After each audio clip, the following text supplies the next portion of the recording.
I have. Oh, what happens at a ceilidh, Ellie? It's like a party, but a bit more longer. Fantastic. It is exactly that. It's a party. In fact, a ceilidh can be anywhere where people come for a visit. And sometimes there's just a wee cup of tea, and sometimes there's a bit of singing. And if you go to a great big ceilidh, there's lots and lots of dancing.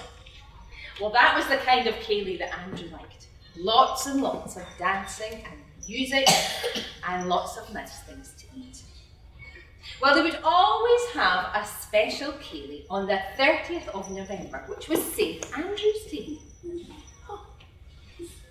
I know that, right? Yes, have you heard of St. Andrew's Day? Yes, when people love all the soldiers that died. Oh, well done, Elliot. I think that's another special day you're thinking of.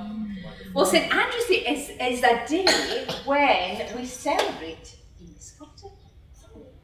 And Andrew's mum, when he was little, told him a story about another Andrew. Another Andrew who was a fisherman who lived far, far away and long, long ago. Him and his brother Peter used to go out and they used to catch fish until one day they met a man called Jesus.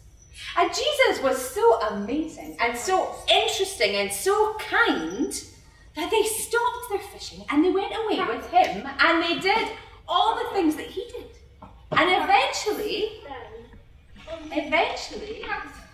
Andrew had a special sign that was connected with that time. A special cross in the shape of an X. Can you make that with your arm? So if you ever see a blue flag with a white cross, that's called the St. Andrew's flag. And Andrew's mum said that St. Andrew specially loved Scotland and looked after Scotland. So that was why they always had a big party on the 30th of November.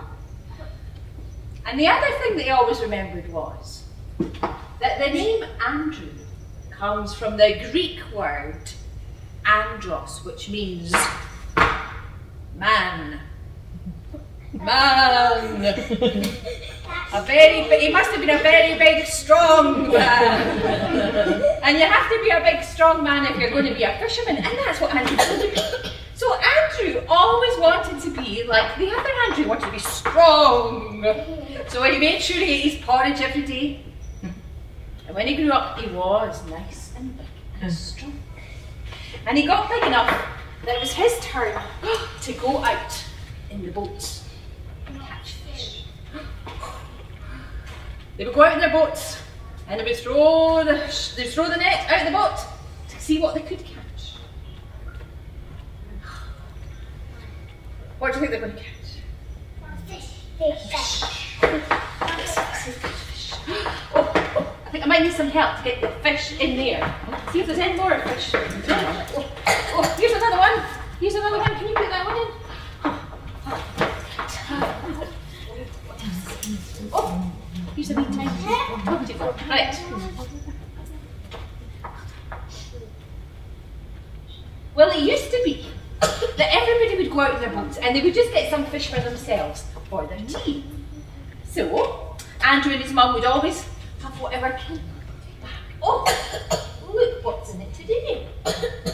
2 big fish and a teeny tiny fish. Let's throw the tiny fish out. But one day Andrew was thinking, about that other Andrew and all the things that Jesus said about caring for people and sharing, and he thought, why don't we all go out at the same time and get our fish and put them all together? Put them all together and then share them out, because sometimes somebody gets a lot of fish and somebody gets no fish. That's not so good, is it? So do you know what they did? They all started to go out together, and however many fish they got, they would put them all in a big pile. In fact, do you know what they did? The person that was in charge that day would get all the fish, and without even looking, he would say, right, this is for Johnny's family. And he would fling it over his shoulder like that. And all the different fish.